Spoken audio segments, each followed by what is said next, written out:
Friday night on the East Coast, in the central U.S., and of course in the mountains, as some of you might see. Welcome, the Run Pure Sports Hardwood Show. I'm JT Hayes. If you're a first-timer here, go ahead, hit that like button. If you are not subscribed to our YouTube channel, go ahead and subscribe there so you can get notifications of our free and premium content. And to access our premium content, the code is still New Year or New Year 15. Get 15% off your first month's payment at Run Pure Sports. That includes Saber Sim. We've been doing a lot with Saber Sim, a lot of premium and free shows showing how you can make your lineups and build winners with Saber Sim, as many of us have been doing all week long. It's been a good week for the team.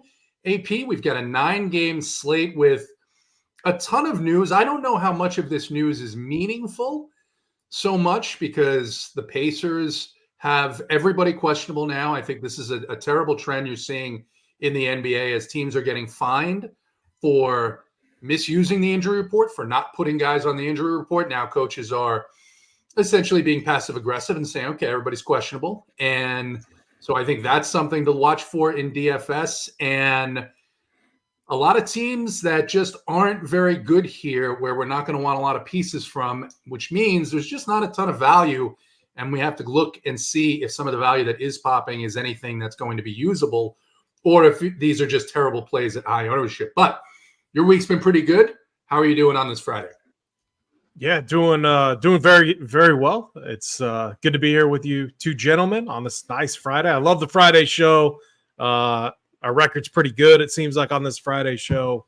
And yeah, I mean, it's trying to do trying to analyze the slate, trying to do content too. I'm telling you, the one thing I hate is like changing stuff. Like you list a play, you like it. I don't want to go back and like change it, but that is the meta of DFS that we're in, especially with NBA. I mean, look at the injury report for the Pacers. You got 900 people questionable. Pelicans, you got a bunch of guys questionable. Zion, Larry Nance, Herb Jones. I mean, it's all important stuff. They got a matchup against the Spurs tonight. So a team that we like to target.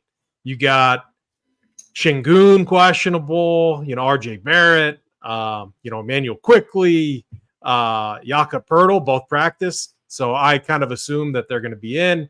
And then the Grizzlies, always a fun situation to tackle. But yeah, I'm with you. It does make it a little bit tougher, especially from a content standpoint, but we're going to get through it.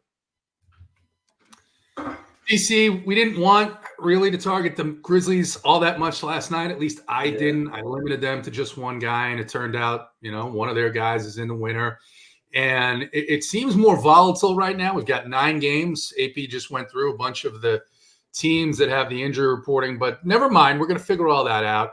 How's your Friday? Did you and Lola go for a nice march through one of the mountains today? No, just me, solo running today. I take her sometimes on those, but it's a little bit annoying with the puppy when you got to go on leash. The normal street sidewalk run. She's pulling or she's pushing, and so I do those mostly solo. Go to the mountains with her when she can go off leash. But yeah, Friday's good. Yesterday was a solid night. It's been a good week of NBA. I know I played just one lineup yesterday in the single entry leaderboard stuff. In that 2-2-2, I think after everything was over except for the last game, the Sixers and Jazz, I think RPS guy was up in first. I was in fourth. Big T was in third. And I was kicking myself a little bit because my final decision was either Jackson Hayes or Christian Wood. I kind of thought, one of the reasons I only played one lineup, I kind of thought it was, D'Angelo Russell, Austin Reeves, Hachimura, they all seemed like easy plays. And then the Knicks guys, right? I mean, it's every night with these guys. Brunson, DiVincenzo. Precious was locked into huge minutes. So I played the one lineup, and I think I would have been in first if I had gone Hayes over Christian Wood. He absolutely smashed him. He was a starter, and then Wood was way more highly owned, right? So it's one where you're like, man, why not just play the actual starting center instead of Christian Wood off the bench? But Tyrese Maxey obviously went absolutely crazy in the nightcap. I know he knocked me down quite a way. Still cash and everything. I'm assuming he knocked the other two guys out of there as well. But was a good slate overall. Been a good week. Had a good Wednesday night in the NBA too, and yeah, we'll try to keep it going tonight.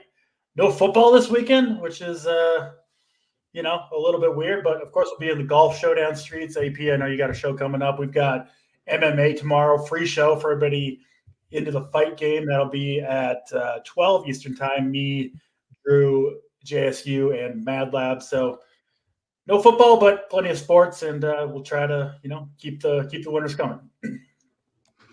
I had to bring this up real quick. I mean, how about the mojo there? Bada boom! Oh, baby. Starting off the show with the bada boom.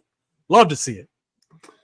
Not only a bada boom, but look at that headshot. That is a professional. That is a professional there. Jonathan Watkins. He's one of the guys that needs his job title after, comma, whether it's, I would love to see it. Real estate, whatever it may be, right? I wonder if Jonathan Watkins is another one of our realtors here at Run Pure Sports. We do have a lot of those. So Jonathan, go ahead, weigh in. Let us know what business you're in that you have such a beautiful, well-produced headshot. Everyone else, hit the like button. You have questions. It's 9 games, but we'll go through them quickly. So we'll get to some of your questions if you have them. Lifestyle questions as well. Ask us anything. Derek Ringering is here, and he has been using Travis Mangone, realtor, to get his properties. But we'll get into this slate, and Alex definitely will be giving you the detailed injury reports here, because there's a lot of injuries on this slate. Criminal defense. So I got to chime. I would have never guessed that. That's too friendly of a smile to be a criminal defense attorney. Yeah, I'm sorry, Jonathan. I bet you're really good, but I don't know if I'm hiring him. I'm not a criminal, so it's tough to weigh in on this. Wow. But he looks too nice. Listen, I agreed with you on the first part. He doesn't look like a criminal defense attorney, but I'm absolutely hiring Mr. Watkins there. I mean, you show up with Watkins as your criminal defense attorney, you're going to feeling good in court. So no, I'm in on Watkins as my attorney. Hopefully, won't need him anytime soon, but just in case we do. When you spend your day surrounded by criminals, you have to smile, right? It's in your best interest to be friendly to everyone that you come across with, especially if you're taking that person into court and it's a bad outcome and perhaps there's family. It could be rough. So, Jonathan, welcome. First time at least I've seen you here. Welcome to the Run Pure Sports audience. I mean, Jake Swells looks like he's going to need to hire Jonathan Watkins. I'm sorry, Jake, but I mean, come on. We're not lying here, right? Jake, that looks like maybe you're producing fentanyl. It looks like potentially. Listen, we're giving the winners on the show, and we're also making connections. Jake needs a lawyer. Watkins can represent him. So yeah, we're providing multiple services here on the free Run Pure Hardwood show. And the best is we cater to all industries. We have had a jailer on here. We've obviously had our share of realtors. We've got soldiers, not just Snyder soldiers, but real soldiers. We've had all sorts of people. So it's a diverse area, Run Pure Sports. Fantastic. Sounds like something a criminal would say, Jake. I'm not a criminal. You got right. Right. Jake, like Vince McMahon, vigorously denies all of the allegations in the complaint, and he was looking forward to his day in court to clear his name. All right, hit the like button. 9 games. We'll get started. DC, we'll start with you today because you're in the mountains, the fresh air. You've had time to think about things, clear your head, analyze the slate. The Clippers are heading into Detroit. Clippers favored by 12, 238.5 total. Cade Cunningham probable. Mike Muscala is out. Isaiah Stewart is also going to miss on the Clippers side. Paul George probable, but of course the minute restriction there. Good spot here for potentially any number of Clippers. You've got to price down Russell Westbrook if you wanted to take that risk, because there isn't a lot of value on this slate. What are your thoughts here? Yeah, so I don't think I'm going to Detroit here. I mean, this Clippers team, it took them a while after the James Harden trade. They needed to move Westbrook to the bench, but man, this last, I don't know how many games it's been, 20 games, something like that. They have been awesome. I've been playing a ton of Harden, Kawhi, a little bit of Paul George, but mostly Harden and Kawhi. And man, they've been good to me. It's slate after slate with these guys, just getting the job done. And I mean, you got to imagine they're going to get the job done against the Pistons, right? Like, I think Kawhi and Harden make for some of the safest kind of upper mid-range, value on the slate. Like, pretty good shot, 45, 50 plus. I think their prices are appropriate. And yeah, depending on how the value all falls and if we get news on some of the later games, I think either or both of those guys in the lineup is okay. I think you can go to Paul George too at 7,900. It's a good matchup just all the way around against Detroit. I wouldn't go too crazy with the Clippers. I think if all, 2 or 3 of those guys of their big 3 are going off, probably going to get a blowout. But they got a blowout in the last game. Kawhi, Harden still got there. I think they're strong plays. And in my opinion, they go a little bit overlooked, especially when all 3 are healthy. So, yeah, I'm in on the Clippers. I even like Mason Plumlee a little bit. I wish he got more minutes, and maybe there'll be better value that emerges. But I do think the minutes, could fluctuate for him. Awesome matchup against Detroit. He is a decent fantasy player, 4,600. I don't hate that. More of a deep GPP play. It's pretty much the Clippers' big 3, and then Detroit with Cade Cunningham back. Don't really want to pick on this Clippers defense at the moment, so I don't think I'm playing Cunningham. He's probable to play. I assume he'll be in there. And the other guys I think are a little bit overpriced for the most part. So Clippers side for me, very interested in them, but not so much on the Detroit side. AP Clippers in Detroit. This Pistons rotation has been difficult really all season long.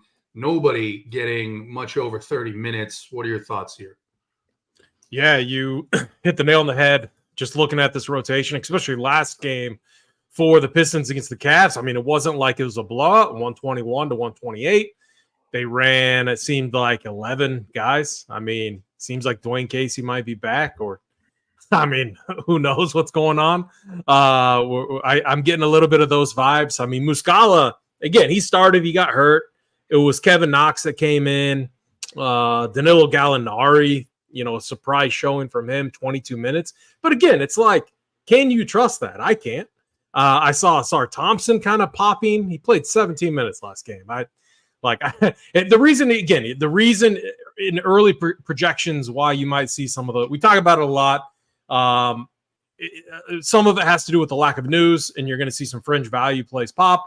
We see it a lot, it seems like, with Orlando, like some of their like a Joe Ingles or sometimes early in the day. You just got to overlook that or just make a mental note to bump those guys down a little bit, because there's usually better value that opens up. I mean, it seems like every night we're getting some crazy news. So I would not play any of these fringe type of guys. So I'm fully in line with you in DC on Detroit. I don't trust the spot at all. Clippers playing really good basketball right now. I mean, they're tough, and I do kind of like it. Paul George, minutes being monitored a little bit. They're going to hold, which just it makes it better for Kawhi Leonard. It makes it better for Norman Powell, who I think Norman Powell is extremely viable as kind of like a mid-tier value range option off the bench. Played 26 minutes. The opportunity was there against Cleveland and against the Wizards. So I consider that this matchup somewhat similar. So for the Clippers side, though, for me, you can't play Paul George. It's Kawhi Leonard. That's who I have a ton of interest in. And then, again, like James Harden, I think he's going to make for a fine tournament play. 8-8. He feels a little bit more appropriately priced now. Like between the two, if I could only play one of Harden or Kawhi, it would be Kawhi Leonard. But a pretty nice spot. And I don't know about you guys, but I don't think I can get to Russ Westbrook here. Yeah, I mean, I think it's. I meant to elaborate. I only said that because I was considering it against the Wizards, which I thought was like a nut spot, kind of, especially with Paul George out. I just thought we'd see a little bit more small ball there, and we didn't at all. So, yeah, same thing. I considered him against the Wizards. Ultimately, didn't do it, and he just had a bad shooting night. It wasn't like he played 20. I think it was 26 minutes actually against the Wizards. So just a bad shooting night. If he plays 24 minutes here and hits his shots, gets a couple of assists, it's still pretty thin. However, if you love the other 7 guys that you get in on DraftKings, wouldn't try it on FanDuel, but if you love the other 7 guys, they all have good upside. I can't say it's crazy tonight, DC. What are your thoughts on potentially sprinkling in some Russell Westbrook? Probably not going to be for me. As we've mentioned many times on this show, I'm hesitant to play what at least I perceive to be pretty, questionable value, point per dollar value on the first two games of the night. Because Gallinari is kind of the same thing. You just don't want to lock yourself into value or I guess lock yourself out of future value that could open up in later games, especially on a slate like this where it does seem like we're maybe going to get some surprise news or guys that we don't expect to see. And we're going to see that a lot down the stretch. What are we, 50 games into the NBA season, something like that?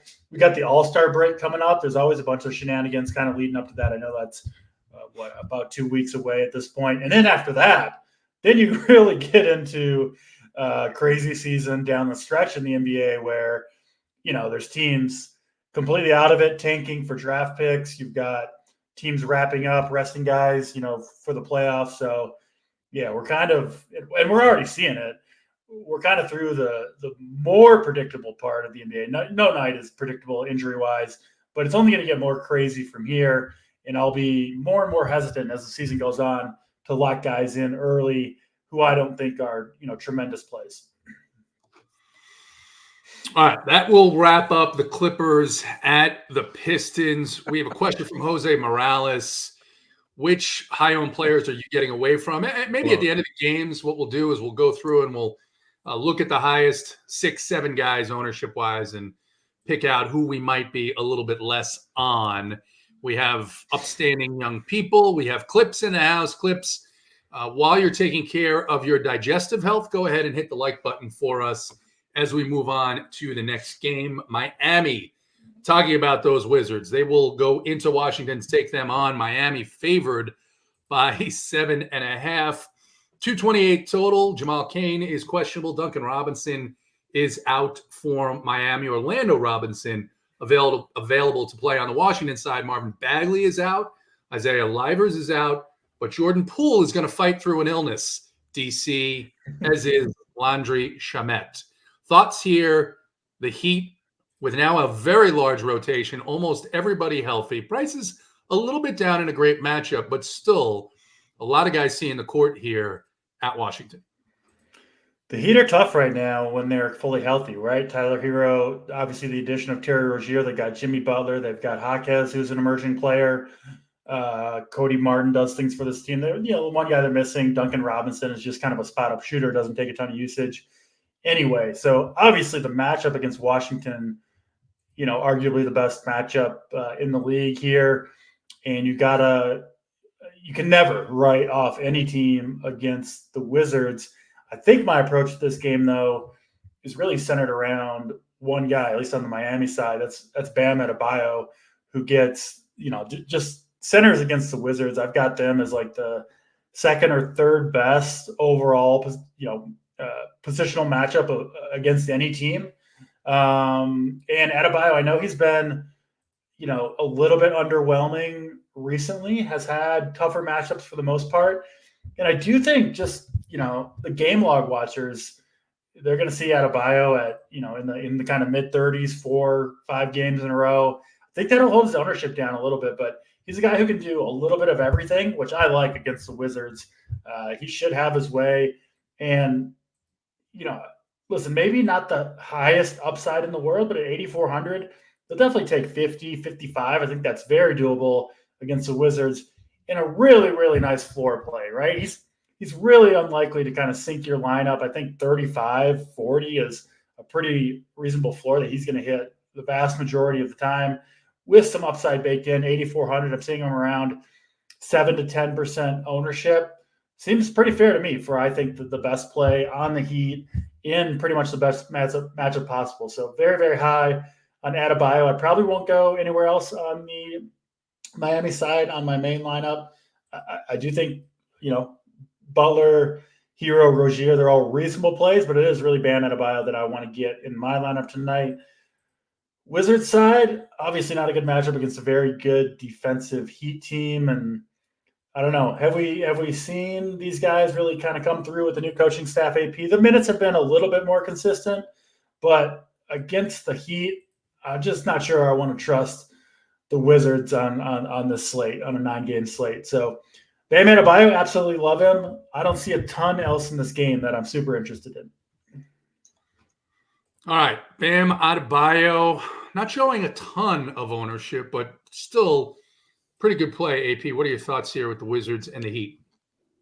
Yeah, so Jordan Poole was, I don't know, like twisted his ankle or something warming up and didn't play last game. And, the Wizards came out and they were really competitive in the first half. A lot of that was Kyle Kuzma. They were basically a one-trick pony. It was like Kyle Kuzma or it would be an empty possession. Like no one else could do anything. Second half, they made the adjustments and they absolutely shut Kuzma down and the Wizards got smoked. I mean, that's like the story of their season. Like this team is just, they're a poorly constructed basketball team. We did see Koulibaly start, played a ton of minutes, got the blowout run. But again, expecting Poole to be back tonight. They're still running out a really wide rotation. Like Corey Kispert was fine off the bench, but again, it's like I'm not excited to play, Corey Kispert. I do think so with let's see. I think Marvin Bagley is out, which is kind of interesting. Like Daniel Gafford has been pretty good. I mean, just you box score look, you pull them up. They like a big out there, and they're going to need a big. It's not the best of matchups against Bam, one of the better defenders. But for what Gafford does, 5,900, no one's going to play him. His backup, who knows what they do. I think it could be a spot where Gafford has to play a lot of minutes. Like if you go back and you look at those games when Gafford was out and it was Marvin Bagley, like Marvin Bagley played heavy minutes. So again, I think the Wizards, they're going to want a big out there. If Gafford stays out of foul trouble, he has to get some nice minutes. And this isn't even a guy like I was initially considering too. I think I'm going to add him to the heat map though, as someone to consider in larger field tournaments. But I'm with DC. I think bigs against this Wizards team is something that you can definitely do. I think this is such a good spot for Tyler Hero. I would like Tyler Hero or Terry Rozier. You can make the case for Rozier as well, but I prefer Hero in this matchup. We know the Wizards give up a ton of open looks, a ton of 3-pointers. It's like the nut matchup for a guy like that. And you go and look at like earlier this year, he put up like almost a 60 piece against them, like absolutely smashed. So do I trust the Miami Heat rotation right now? I do not.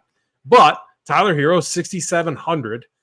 Terry Rozier, 6,700. The rule I guess I would consider, and I don't like make a lot of rules, but I would say one max between the two because I kind of see it as whoever gets hot is going to be the guy. And we know this Miami Heat team. If like Tyler Hero gets hot, Jimmy Butler's going to feed him.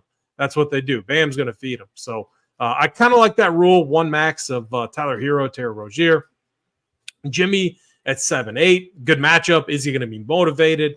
I mean, he's been better of late, but that's always the question with Jimmy. I still think the price tag is pretty fine there at 7,800. Like I don't think he's underpriced or overpriced. I think it's just kind of the right price for what I'm seeing from Jimmy Butler right now.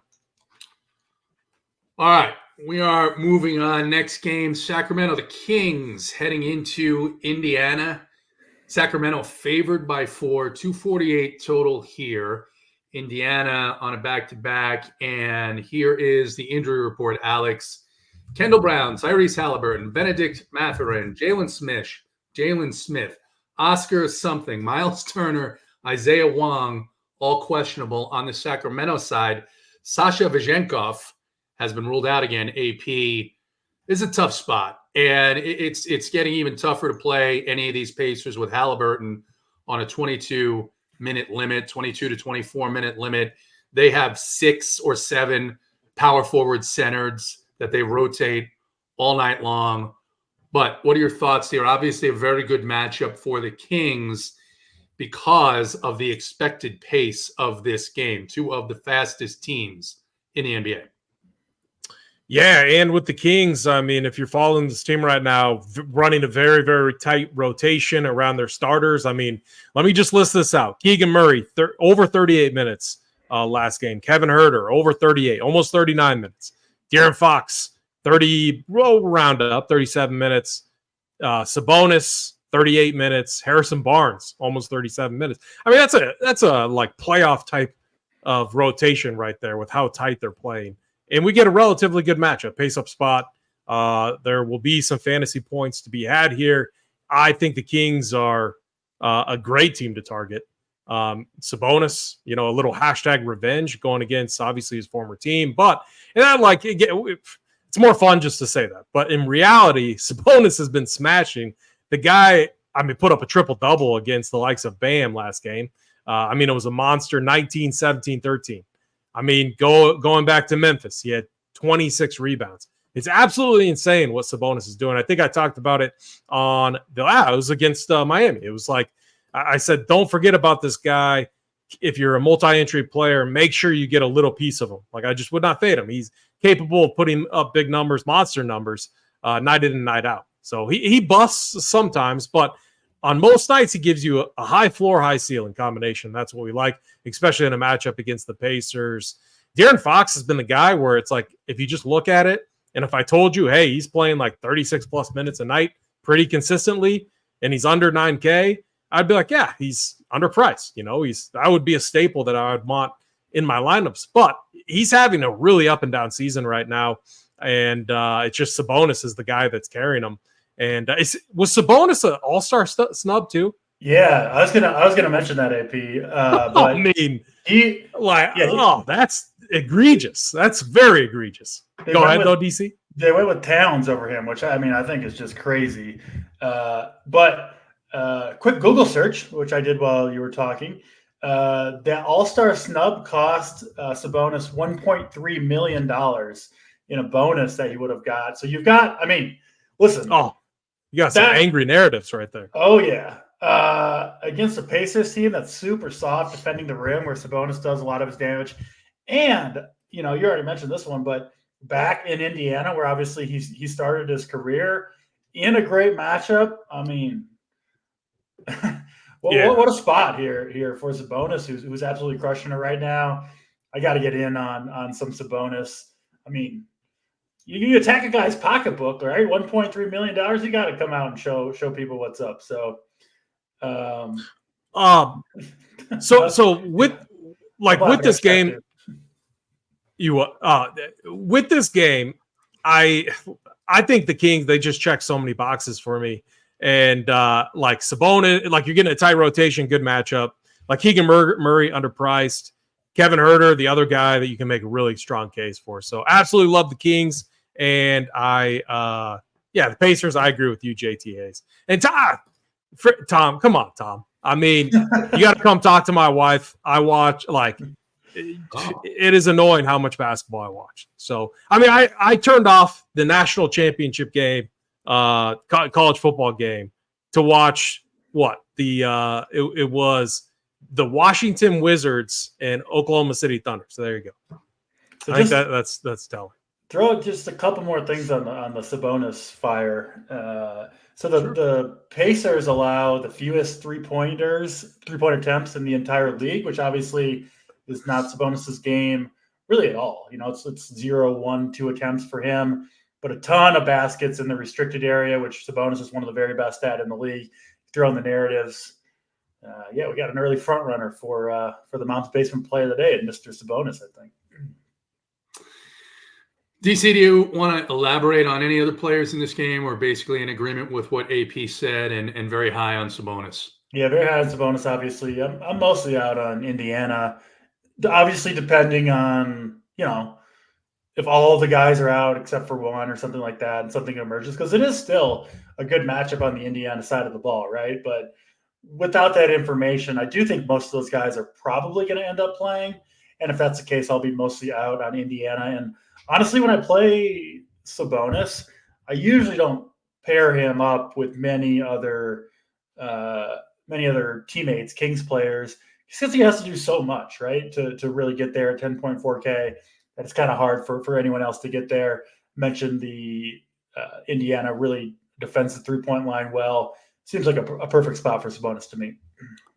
This is actually a really sharp move, and nice work there, DC.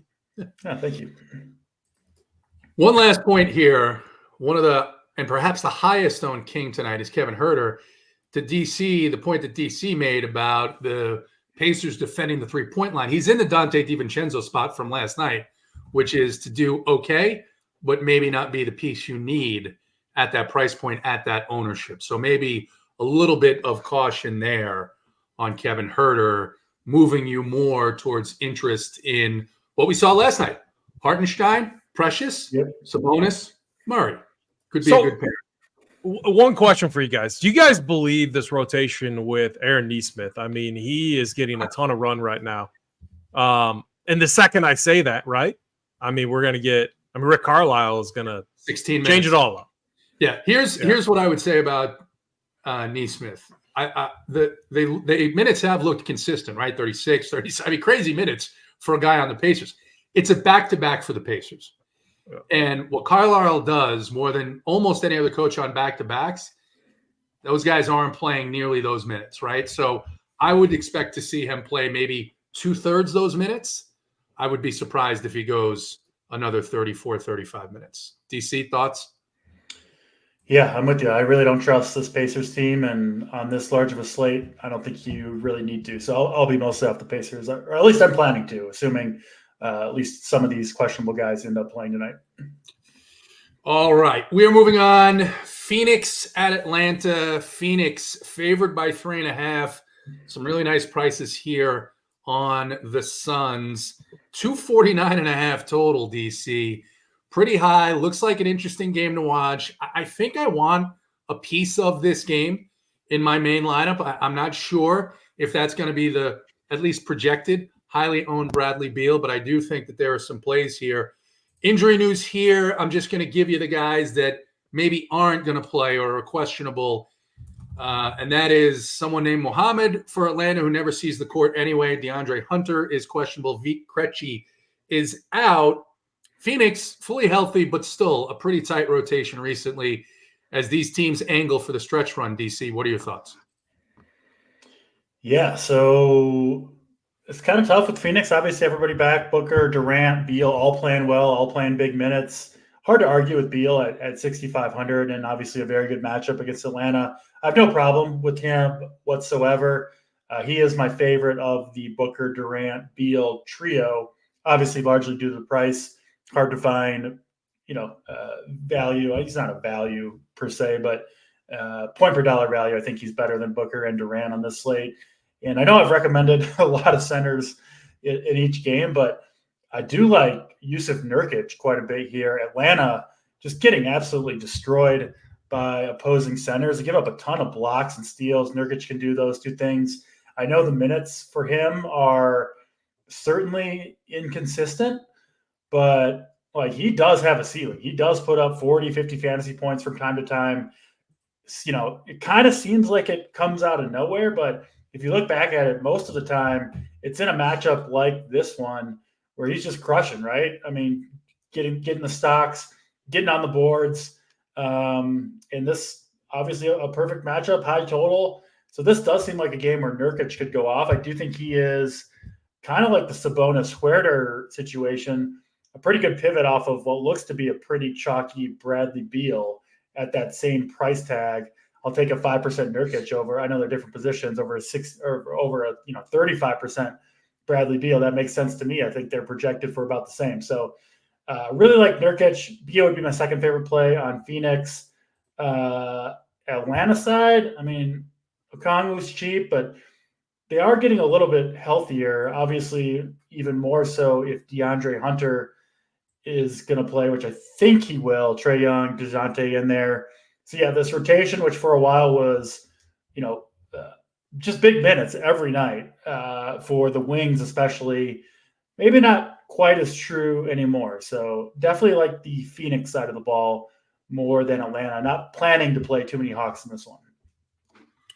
AP, two pretty healthy teams here. Phoenix in Atlanta tonight. Yeah, I echo a lot of what DC said. I mean, one thing I'll add is that Luka game is just like ingrained in my head, and if it depends with Atlanta. If they come out, play no defense like we've seen happen a lot, I could see a guy like Devin Booker come out and do kind of like what he did against like Indiana. Maybe not on the same scale, but this was a guy that had like 38 points at halftime or something. This Hawks defense is just so bad. I know the chalk is going to be, or the popular plays are going to be Bradley Beal, and Nurkic should get some ownership. And I like Nurkic too, exactly what DC said, the price in the matchup. But you got to consider Devin Booker and Kevin Durant, like one or the other. And I might set some rules here, like 2 max. And just thinking about it, like I could play a Devin Booker and Nurkic, maybe a Beal and Booker, but it's a little thin. Maybe a Beal and Kevin Durant. But really, I see this as a spot where at the end of the night, I could see one stud going off. It's either Devin Booker, maybe it's Kevin Durant. And these situations, I think, are tougher if you're playing one lineup or 3 lineups. If you're playing a lot of lineups, if you're multi-entering, it's a little bit easier. You can handle it with rules, and that's how I'm going to handle this spot for sure. The Hawks side, a little bit tougher for me. Trae Young is priced way up there. I like Trae Young and DeJounte Murray. Tough to play when their price tags are elevated, and they just take so much away from each other. Atlanta Hawks getting more healthy. I don't think I'm going to play that. The Suns have been decent defensively too. Like, I don't have interest in Capella, like Jalen Johnson, with pricing coming down across the board. When I'm looking at pricing right now, I'm not getting those vibes at all. Like, Jalen Johnson feels a little too expensive. Same with Trae Young. Like, even Devin Booker is arguably too expensive, but I still like him in large field tournaments because I don't think a lot of people are going to play him. And I think he has a lot of upside in this matchup. So, again, a big total here. I don't love the game, but there are definitely some viable pieces. All right, hit the like button. Not a lot of likes here. We're not setting a number, but just go ahead and do it for us. And we'll move on to the next game. New Orleans in San Antonio. Herb Jones, Larry Nance, Zion, all questionable for New Orleans. Cody Zeller will play. So there's that. On the San Antonio side, Barlow, Collins, Keldon Johnson. I think Collins was ruled in. Keldon Johnson, though, looks like he's unlikely to play, is the last report that I saw. AP. The prices here for the Pelicans look very enticing against the Spurs, who play fast and completely undisciplined on the defensive side of the ball. What are you looking at in the Pelicans-Spurs game? Yeah, so another spot where obviously we want to keep an eye on the news. Herb Jones, Larry Nance, Zion. If they all miss, then this game is going to become even more intriguing. I mean, we would upgrade Trey Murphy. Najee Marshall would become in play. Larry Nance would be a guy that you could consider. We'd upgrade Brandon Ingram, CJ McCollum. Like, this is going to be a spot. The Spurs, they still play with pace. They still don't play a lot of defense. This is going to be a spot where you're going to be considering potentially, a few guys here, maybe a mini game stack, couple pieces from both sides. So on the surface right now, it's hard to sit here and say exactly who I'm going to play or who I'm going to be on. Really is going to come down to the news, but I do think CJ McCollum, like if Zion was out, for example, McCollum, Ingram, both underpriced. Trey Murphy, underpriced, 4,700. Great matchup for him, a guy who can hit a ton of three-pointers. So the Pelicans are definitely going to be a side that I'm interested in. I just want to see and wait to see how the news shakes out. Wemby, what do we think Wemby's minutes are? He's up to 30 now. Can we get 32? I mean, 32 minutes, I would have a ton of interest. Him still being capped at 30 is a little concerning in this matchup if the Pelicans do come in healthy. But I don't know. I'm keeping him in my player pool. I just think he's a guy that gives you so much, like such a nice floor and ceiling combination. Devin Vassell, 6,700. He's going to be a fine play as well. I still don't like any piece. Like I saw Chetty Osman pop in. I think he's going to be a popular value. We've learned our lesson. We've talked about this a lot with Pop. I'm always going to cap those guys. Like I'm never. I just don't trust Pop. I don't trust these spots. Any chalk Spurs type of piece, I'm just going to really give it a hard look and look at pivots elsewhere. DC, the Pelicans, and the Spurs. Obviously, we have to watch the news here. What are your thoughts at this point?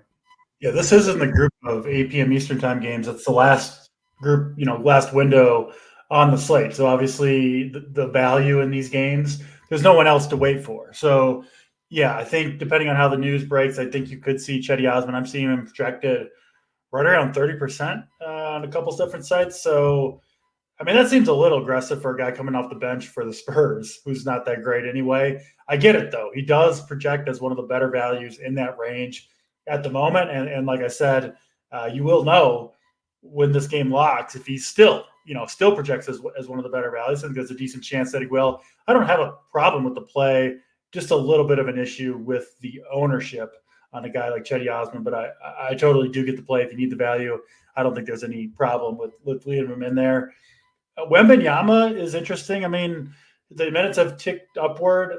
Like, I don't think he has minutes upside, right? He's never doesn't matter how good he's playing, what the score is. I don't think he's ever playing 35, 36 minutes, maybe in overtime. I don't know if we've seen him, if the Spurs go to overtime in any of the last 5 or 6 games when he's been up there, but maybe they would let him go play the extra 5 in that scenario. But any other scenario, it's just not gonna happen. But while the minutes upside isn't there, the minutes floor is exactly 30, right? He's gonna play exactly 30 or 31 minutes almost every time. Which, listen, sure, you would prefer that he could get more minutes if he plays well, things go his way. But there's something to be said for just getting 30 minutes of Wembanyama, who has been crazy consistent. I mean, it's 50 fantasy points, night in and night out, 9,200 now. It's kind of what you need, kind of right at that line. But I think he's perfectly fine, especially if he's kind of it's weird to say about Wembanyama, but your last guy in, right? You got 9,200 for a spot. Take your 50 points from Wembanyama. I think he probably does it again like he's done every other game, and it seems like 5, 6, 7 games in a row. The other Spurs are interesting too. Keldon Johnson is a pretty big piece. I know he's been coming off the bench, and obviously that's a reason why people are looking at Cedi Osman. I would definitely keep a guy like Devin Vassell, in the player pool. I think he's a better play than Trey Jones. I just don't think Trey Jones is ever going to put up a monster score, where I think there is some runouts where Vassell, gets hot from behind the arc, makes 7 or 8 threes and crushes for 50+ fantasy points. I don't see something like that happening for Trey Jones very often. But yeah, I mean, Jeremy Sohan, I think, has some upside here. He's been playing better recently. Again, an inconsistent player, but someone who definitely has 35, 40+ fantasy point upside. And I do like those guys kind of as pivots off of a more popular Cedi Osman. Obviously, the Pelican side just all depends on the news, but potentially guys like Trey Murphy, Najee Marshall, Ingram, McCollum, Valanciunas, all those guys, or any of them, could end up being good plays if Zion and Herb Jones miss. So we'll just have to see with that information. Obviously, a tremendous matchup against the Spurs, and if both Zion and Herb Jones are out, potentially a pretty good game to stack up and hope that it hits that total. Should be closer, obviously, if those guys are out as well. Downgrade defensively, missing Herb Jones, who's one of the better defenders in the NBA. So, yeah, depending on the news on the Pelican side, a really good game here to target. All right, we move on to the next game. And this one maybe will go a little bit more quickly. There is some big news here. Orlando at Minnesota. Minnesota favored by 6.5, only a 213 total DC. But Rudy Gobert was a midday downgrade. He is now questionable. Gary Harris playing, so Orlando mostly healthy. Anything at all that you like here on the Minnesota or Orlando side? Yeah, I think Gobert is somewhat likely to sit this game out. We don't see very many, questionable tags on Gobert. He's not a guy who misses hardly any time.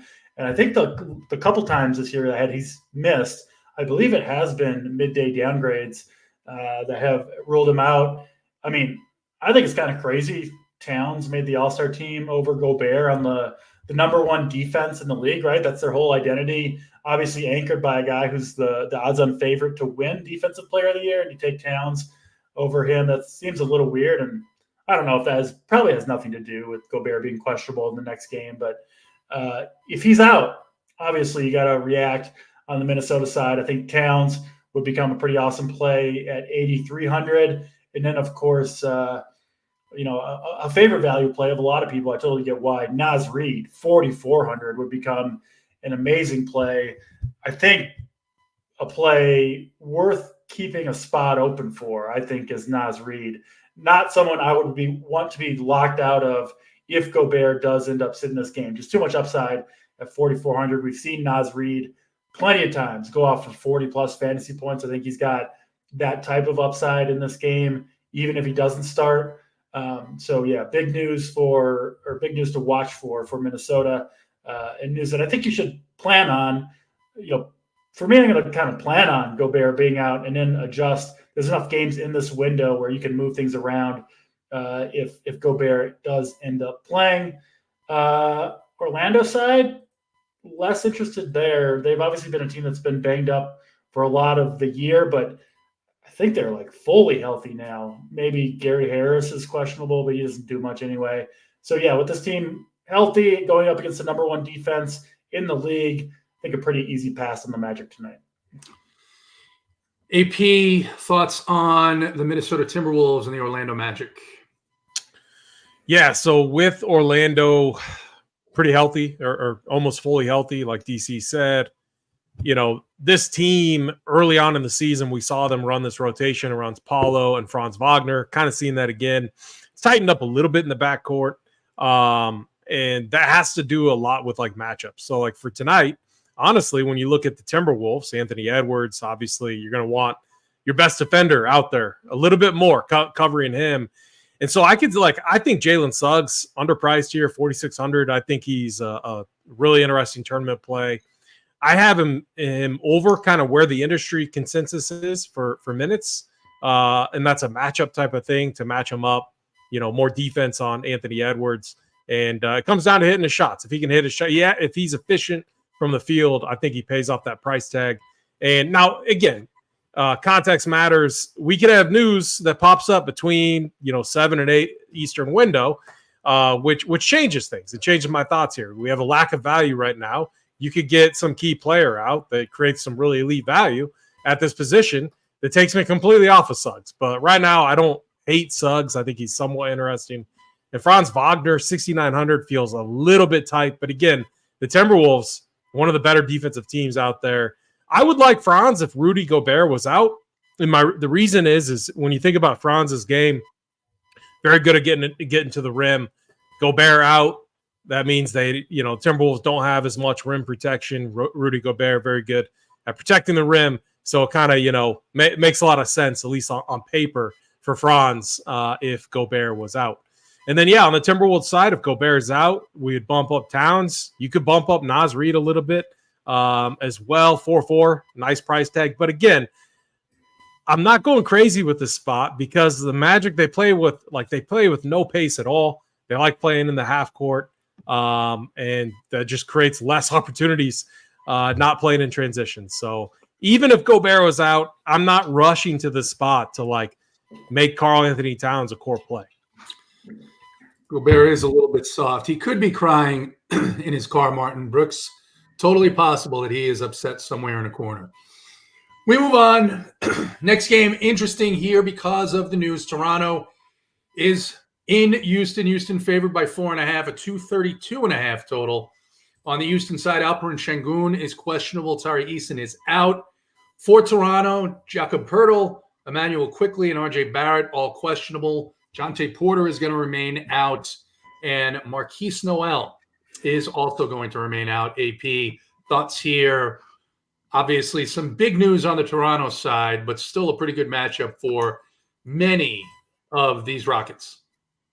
Yeah, the biggest thing is ever since that trade, the biggest thing that I've noticed is the Raptors have been a team that we can definitely target. I mean, defensively, they're just, at least on paper, not as good. And, this is supported by a lot of decent performances. Harden went off. Trae Young had a big game against him. Jalen Brunson, 61 piece. But not even just that, Vince Williams, I think he put up a 40 piece on him. Kawhi Leonard had a good game. Like, you just go and you look at the recent games that they had post that trade. The Raptors just haven't been as good defensively. So I like the backcourt here. And I saw chat talking a lot about Fred VanVleet and Jalen Green. Don't forget about Jalen Green. Jalen Green, kind of a staple, a DC staple, a guy that I thought might be his play of the day coming in to the slate tonight. So Jalen Green and Freddie VanVleet, have a ton of interest in them. And then, Şengün. Like, if Şengün's out, this is going to be a spot where, Jabari Smith probably becomes like a stone cold lock for me. I don't know about you guys, but I would imagine that they would run a very tight rotation. And Şengün plays a ton of minutes. Cam Whitmore, he's been a stud too for them. I would imagine they could go small. We've seen this Raptors team would love it if they went small, and they can match up with them. So the more you think about it, if Şengün's out, the more interest we should have in a game stack here. If this game goes small, you've seen those games that go small and back forth. This game would become really, really intriguing. So the backcourt, absolutely love them. Jabari Smith a lock if Şengün's out. Don't forget about Cam Whitmore. He's been a stud for them. And then, the Raptors side is incredibly viable as well. DC, the Toronto Raptors, and the Rockets. A lot of people going to be on Fred VanVleet. He's tough to ignore on DraftKings at 6,900. Jalen Green has been great, but I think that means a lot of people may say, well, I don't want to play VanVleet, even though he's looking like one of the absolute best values on the slate.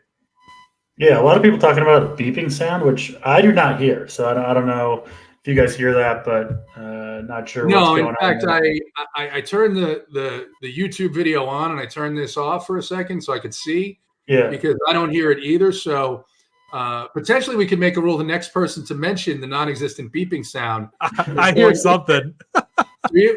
Yeah, I hear something. I don't know what it is though. Like it.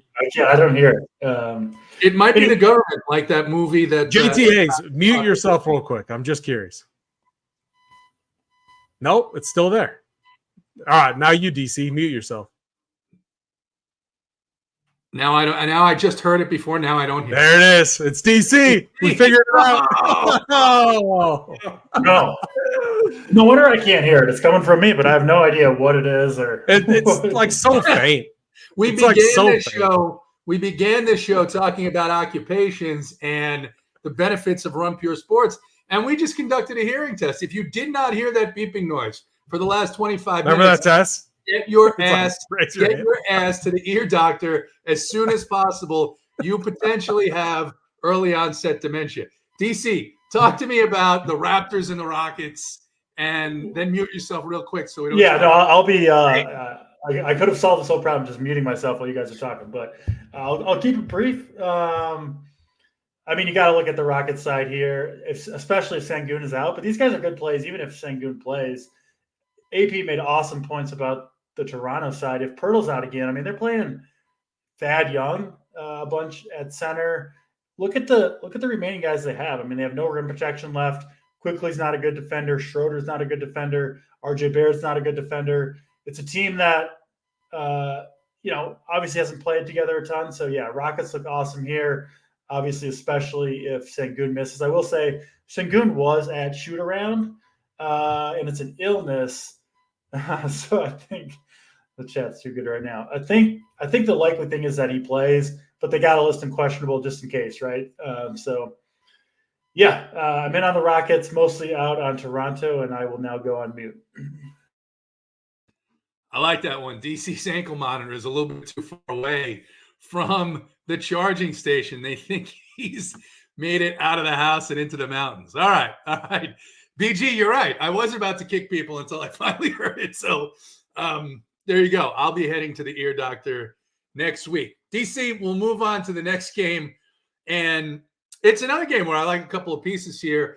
We talked a little bit about the huge Memphis rotation. They're on a back-to-back, but the Warriors have actually tightened up a little bit and maybe finally settled on something closely resembling a front top 6-7 guys. The Warriors are going to be in Memphis. They're on the road, favored by 8.5, 224.5 total. Draymond Green is in. Dario Saric, Gary Payton, Moses Moody are out. Klay Thompson is also in. On the Memphis side, Luke Kennard questionable due to injury management. Derrick Rose may play as well. Zaire Williams, Jake LaRavia out, and Xavier Tillman doubtful. So you add potentially 2 more guys, both of them ball handlers, to this Memphis rotation. And you still have maybe Santi Aldama, who's popping a little bit. Jaren Jackson Jr. has had good games against the Warriors. And then you have maybe a tighter rotation for Golden State. What are your thoughts here on this matchup? Memphis is a team I try to avoid for the most part if I can. You can't always do it with all the guys that they're missing, but I do think this is shaping up to be a night where you can probably get away from them, assuming they don't have more guys sit that they haven't yet listed, which given the state of this team is certainly possible. But where we stand right now, I'm not planning to have any, core plays or main lineup plays from the Memphis Grizzlies. Golden State, I think the interesting guy is, it's got to be Kuminga, right? Who kind of out of nowhere has just been awesome. What is it, like 7 or 8 games in a row, 35 plus fantasy points, 6,200, good matchup against Memphis. But man, do you trust Steve Kerr to keep the minutes there for Kuminga? I think they could go away at any time, honestly. But it's hard to deny what he's been doing at that price point, especially in a pretty good matchup here. So Kuminga, by far my favorite guy on Golden State. I'd like it better if they had, a Green or a Thompson missing. But even as it stands, I think you got to take a good look at Kuminga here, given how good he's been and how cheap he is. He's by far my favorite play in this game overall. AP, that's the same thought I had. It's like Jonathan Kuminga's played 6-7 really great games in a row, consistent minutes. You're waiting for the other shoe to drop. You're waiting for him to get 2 quick fouls, and then you don't see him until the middle of the third quarter. What are your thoughts here, Memphis hosting Golden State? Yeah, I love what I'm seeing from this rotation. I know Kerr, tough to trust, but I think we can trust this spot, especially Kuminga. Everything I've heard, just like whether it's former players that played on NBA radio, just talking basketball and talking about the Warriors, which they're a popular team to talk about. There's been a lot of good things, obviously, about Jonathan Kuminga. So I believe that in this rotation now that they're running, the minutes that he's getting is absolutely insane. Obviously, Klay Thompson did not play last game. Pod started for him, played 36 minutes. Just look at the starters and look at the rotation over the last few games. Draymond Green just under 30 minutes, but 2 quick fouls, a minute and a half in, 2 quick fouls. He had to sit on the bench, but his rotation in the second half was really nice. You had 35 plus minutes from Steph Curry, Andrew Wiggins, Kuminga, and Podziemski. So Klay Thompson back. Obviously Pods likely goes to the bench. Klay gets the start, 5,900. Very nice price tag. This Memphis team, they've been competitive, and this is why I have a ton of interest in this game. We've seen it. They got no stars outside of Jaren Jackson, and but outside of that, they're hurt, but their team is still battling. They haven't been that good defensively, but they've been holding their own in these games. And you get that back and forth, and it creates a really nice environment for fantasy purposes. So this is another game that I'm targeting for, mini game stacks. Draymond Green, Jonathan Kuminga, both grayed out for me as solid plays. Klay Thompson, solid play. Steph Curry, I think, is going to be a really good tournament play tonight as well. And then even on the other side, just looking at this Grizzlies rotation, I know they're a little bit also tougher to trust as well, but I like the rotation that I saw. Santi Aldama, 37 minutes last game. I love Santi in this matchup. He is a guy at his price. If we get 35 plus minutes, I think he smashes the 5,800 price tag. Vince Williams, another guy that a little bit fringery of a play, but again, someone that I'm going to be considering tonight. And then Scottie Pippen Jr. This dude's been playing really well too. 4,900, should start here, coming off a nice game. Only played 22 minutes, 29 DK points in those 22 minutes. I'm trying to remember what the rotation was. I think it's just a split between him and Gilliard. But man, whoever Gilliard is guarding, hopefully it's Steph Curry. That person is going to absolutely cook that guy. He's too small. So I would like to see more Scotty, but I have a ton of interest in this game. Mini game stacks, fully viable. Santi Aldama, my favorite play on the Grizzlies side. And I'm with you on Kuminga, but I think this is a spot for Draymond Green. I think Draymond Green puts up. I think he has one of those like triple-double type of nights. Or if he misses the triple-double, it's going to be because he scored like 8 points. Like he gets the rebounds, he gets the assists, and the steals and blocks will be there. But I think Draymond Green's going to have a big night tonight. I'm a lot less certain on the Memphis side simply because it's back-to-back. You're adding a couple of guys here. Heavy minutes last night. I don't know. I don't know. DC, any thoughts on Memphis on a back-to-back and adding in a couple of other guys? I think it potentially hurts Scottie Pippen. I don't know what it does to Aldama. I mean, they're still shorthanded at those positions. However, Taylor Jenkins, man, on a 9-game slate on a back-to-back. What are your thoughts? I'm more on your side here, JT. I'm trying to avoid Memphis if I can, which I think I can for the most part on the slate. I totally get why AP's going there, and I get why they're projecting well, but just not a team I prefer to trust tonight if I can avoid it. If Kennard is in, I would be interested in Kennard a little bit. I'd be interested. Makes sense. All right. We are going to the last game of the game because the night, because the Portland-Denver game is not on the slate. And a couple of notes here. P. Lally says that I was going to ask DC to beep if he liked the Grizzlies. P. Lally says it's been a great show as usual on Friday. Hit the like button for us. So thank you, P. Lally, for advocating for us. My core tonight, Draymond, Poole. That might be a good core, actually. Not Jordan Poole, though. He's cheeks. On board with Draymond and a nice bounce back. So P. Lally wants you to hit the like button. Tom needs the beeps, can't function without them. And good news, it looks like RPS's favorite MILF, Doris Burke, will be on the sideline somewhere tonight. So I have to put on the old TV, tune in, and who knows? Maybe get some Lubriderm. All right, we're going to the last game of the night. AP, Charlotte in Oklahoma City, this dreadful, dreadful Hornets team. Oklahoma City favored by just a few points, 15.5, 224.5 total.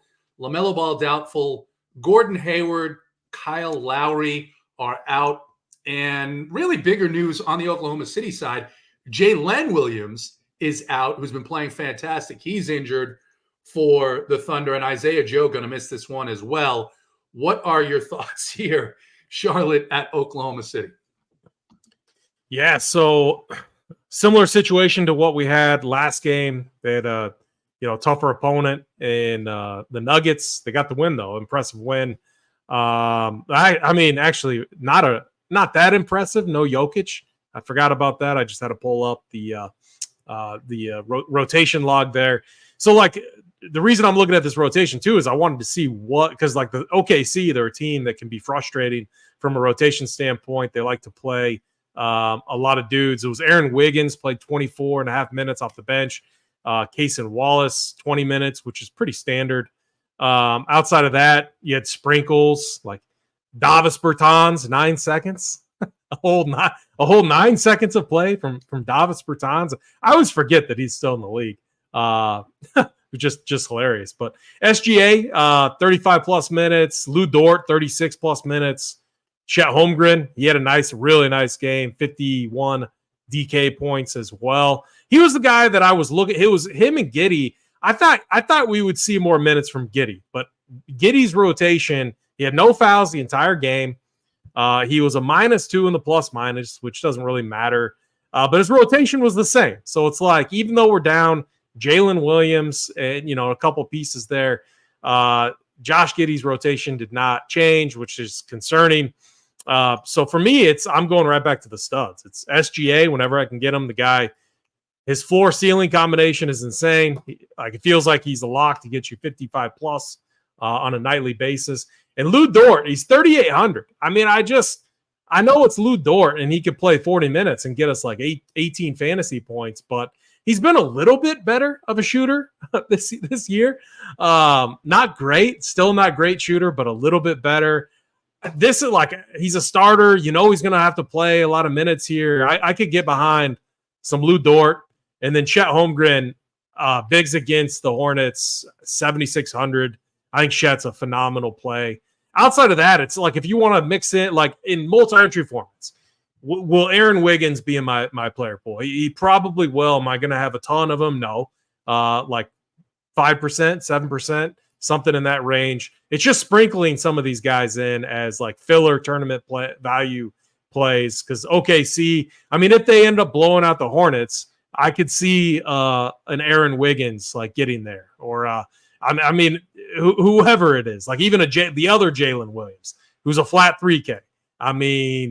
He played 18 minutes against Denver. I could definitely see him in there, just owning these backup scrubs from the Hornets. So he would be another guy fringe, large field tournament type of play. But if you think the game stays close, which is tough to predict blowouts, SGA, Lou Dort, Chet Holmgren, in my opinion, the guys that you want to target on the OKC side. And look, the Hornets, I'm curious to see what you guys have to say about them. It's Miles Bridges, PJ Washington, Nick Richards.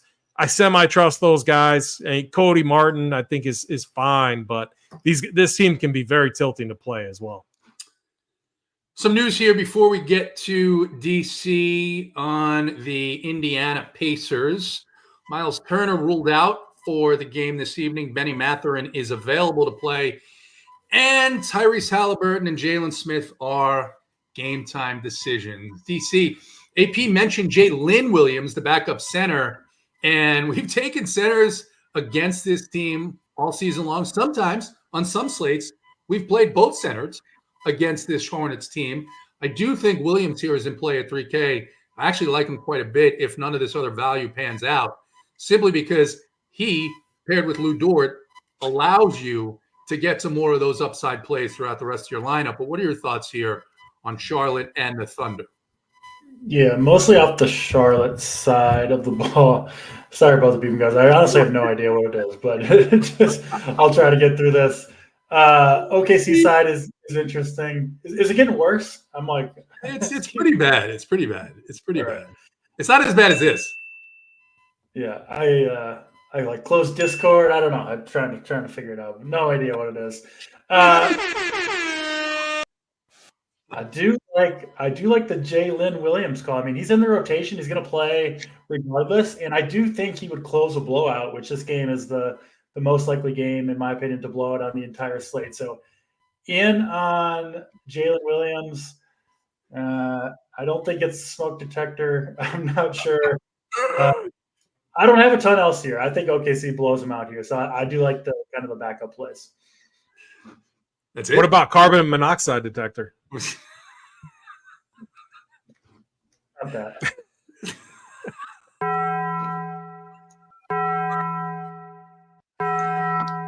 Poor DC. Not poor DC. We'll talk about it more next week. But I'm pumped for the sweat that you got for this final game. It's going to be. I'm going to drink extra on this Super Bowl for my guy DC. I'm gonna pour him all out. A good sweat for sure. Speaking of that, who do you? Oh, sorry. Go ahead, Jay. No. So you got just because I want to help Tom as he makes his lineups here. Who do you have? You've got Debo. Do you have CMC? Yeah, but everybody does. So CMC doesn't matter at all because everybody's had him. We can't talk about this during the beeping. We'll do it when I figure this out.